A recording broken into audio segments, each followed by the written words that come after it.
Vous êtes nombreux à nous avoir indiqué plusieurs beaux endroits à visiter en Slovénie. Nous n'irons pas. La raison, il est compliqué de visiter, voyager en camping-car quand il fait des températures négatives, surtout avec des enfants.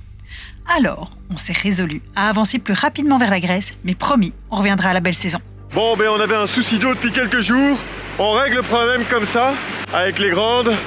On va remplir des bidons et on va prendre de l'eau de montagne. On fera attention de ne pas la boire, mais au moins on aura de l'eau parce qu'en fait il n'y a pas d'eau. Tous les robinets sont fermés pour le gel en hiver et c'est le seul endroit qu'on a vu. Et c'est la première rivière qu'on voit qui est accessible. Et l'eau est tellement belle et transparente que ça donne envie de la boire. Bon, allez au remplissage. Oh.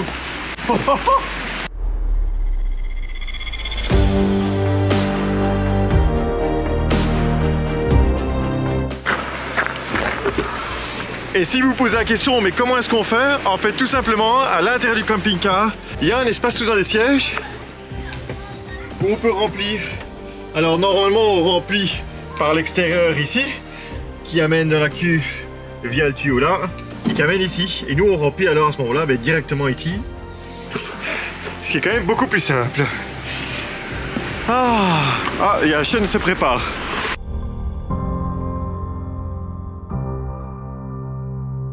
Ils sont remplis? La moitié, parce que sinon, en fait, avec la rivière, elle est pas assez profonde. Donc on les remplit qu'à moitié. Et au moins, c'est pas aussi lourd à porter. C'est là que tu connais la valeur de l'eau, Jill. Ça, c'est sûr.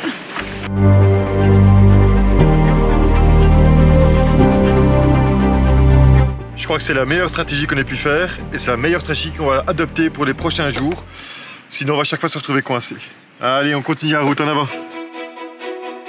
Nous sommes en train de vivre un de ces moments hyper stressants en voiture, un de ces moments que je déteste. En gros, nous essayons de rejoindre la frontière italienne, parce qu'on s'est dit qu'on irait bien manger un petit peu en Italie. Mais nous avons pris une route qui tout d'un coup, en plein milieu de nulle part, nous disait qu'il y avait un maximum de hauteur de 3 mètres. Il faut savoir que le camping-car fait 3,5 mètres. Après, ça peut être 3 mètres à cause de corniches, on est à 3,5 mètres, parfois il y a moyen de contourner. Et puis surtout, on n'a pas vu de chemin alternatif, donc on s'est dit on va continuer. Bon, on a vu des maisons basses, mais pour le moment, les 3 mètres, les 3 mètres, je vois pas où ils sont. Avec le camping-car, on est passé partout. Mais bon, en continuant la route, à un moment donné, il est marqué qu'il y a un interdit de circuler au bout de 5 km 2. Mais de nouveau, on n'a pas d'autre alternative. Là, on prend la direction de la frontière. Ou alors, il faudrait refaire vraiment tout le trajet qu'on a fait aujourd'hui dans l'autre sens. Et donc, nous sommes à flanc de colline. Nous sommes en hauteur dans les montagnes. Je suis en mode stress maximum. Et en plus, il faut pouvoir se croiser avec d'autres véhicules sur cette route. Il faut pouvoir faire demi-tour si on est vraiment bloqué. Donc, ouais, on continue, on persévère. Je ne sais pas ce que ça va donner au final. Ça monte bien haut, hein. C'est pas une petite montée derrière les fagots. Hein. Il y a encore des maisons.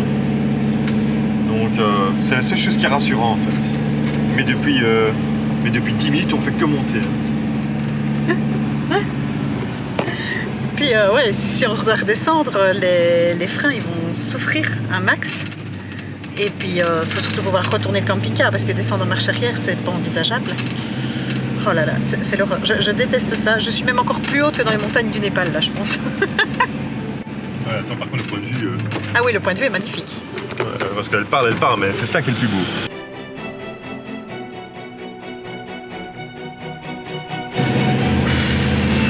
Lui trouve ça beau. Moi je sais pas profiter du paysage quand c'est comme ça. Ici, par contre, les panneaux ne sont plus barrés. Donc ce serait plutôt bon signe si les panneaux sont plus barrés. Ah, ils doivent être les 3 mètres. Oh, mais c'est pour le Murella, non? Pour cet endroit-là, tu crois aussi? Et il n'y a plus de balustrade, hein, Benoît. Il n'y a plus rien. On vient de où et on va où? Il n'est pas encore du tout en Italie. Hein. Non, non, non. Moi, je le sens pas. Ben, ok, ben, on va faire demi-tour, mais je sais pas où. Pourquoi ça va arriver? Pourquoi on a continué, Benoît? Pourquoi? Parquet. Ils indiquent le village qui est à 5 km, on est arrivé au village. Le panneau des 3 mètres, on pensait que c'était dans le village en dessous, mais en fait, rien à voir. Le panneau, il est nouveau là. Et là, on est sur une route qui n'est plus du tout bitumée, il n'y a plus rien. Donc, avec un camping-car de 3,5 tonnes et 4 enfants à l'intérieur. Non. Ouais, on peut faire mieux que ça. Et donc demi-tour. Par contre, tu l'as sorti. Bon, c'est décidé, demi-tour. Je dois sortir ici? Ah oui, tu le sors parce qu'il faut m'indiquer. Déjà, c'est quelqu'un qui arrive. Ouais. Et il faut m'indiquer où je peux faire demi-tour. Je le sens pas. Vas-y, recule. Ça passe, ça passe. C'est bon, c'est bon. Vas-y, vas-y. Bon, c'est reparti pour redescendre cette montagne. J'ai les jambes qui flageolent.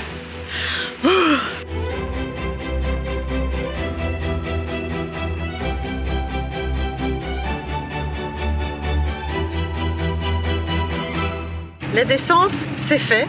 On a tout redescendu. Franchement, c'était chaud. J'ai pas du tout aimé cette portion du voyage. Alors, je sais pas si vous seriez passé, je sais pas. Mais moi, à partir du moment où la route se transformait un peu en gravier et qu'il n'y avait plus de balustrade, c'était trop difficile. Trop de risques inutiles. Et donc voilà, donc on est reparti pour faire un détour. Mais bon, c'est ça, hein, le voyage. Hein. On n'a pas toujours le chemin le plus court. On refait un détour et puis comme ça, on va voir un autre côté peut-être de la Slovénie qu'on n'aura pas encore découvert.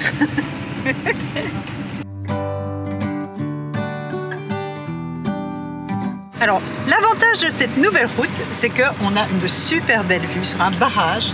L'eau est bleue, enfin c'est turquoise, c'est même pas bleu. C'est plus bleu que le bleu de mes yeux.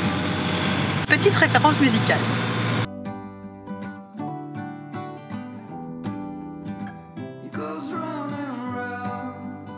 Le diesel à 1.4, ça fait plaisir. Et en fait, Virginie me demande, ouais, mais tu ferais pas plutôt le plein en Italie? Parce que l'Italie, en fait, elle est juste derrière. Et j'ai dit, écoute, vaut mieux en tiens que deux tu l'auras, parce que 1.4, je suis pas sûr d'avoir ça en Italie. On verra bien. Bienvenuti in Italia. On arrive en Italie. Et j'avoue que j'ai quand même un petit coup de cœur pour ce pays parce que, ben oui, ma maman est prof d'italien, même si moi je ne parle pas italien, je sais dire quand même buongiorno. Mais j'ai un petit coup de cœur parce que, évidemment, l'Italie, ben, ça a bercé un peu ma jeunesse avec ma maman. On a voyagé quelques fois en Italie. Ben, j'étais toujours à l'avoir préparé ses cours d'italien.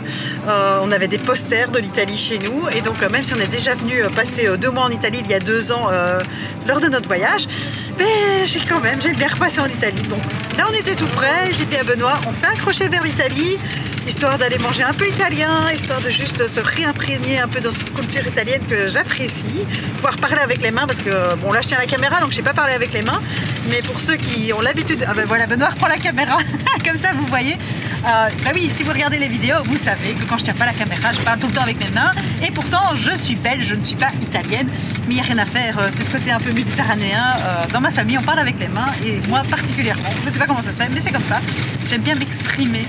Comme ça, vous me comprenez. C'est limite un langage des signes, rien qu'avec mes mains. N'oubliez pas de vous abonner à notre chaîne YouTube. Et pourquoi pas de nous rejoindre sur Patreon. Le prochain épisode y est déjà disponible.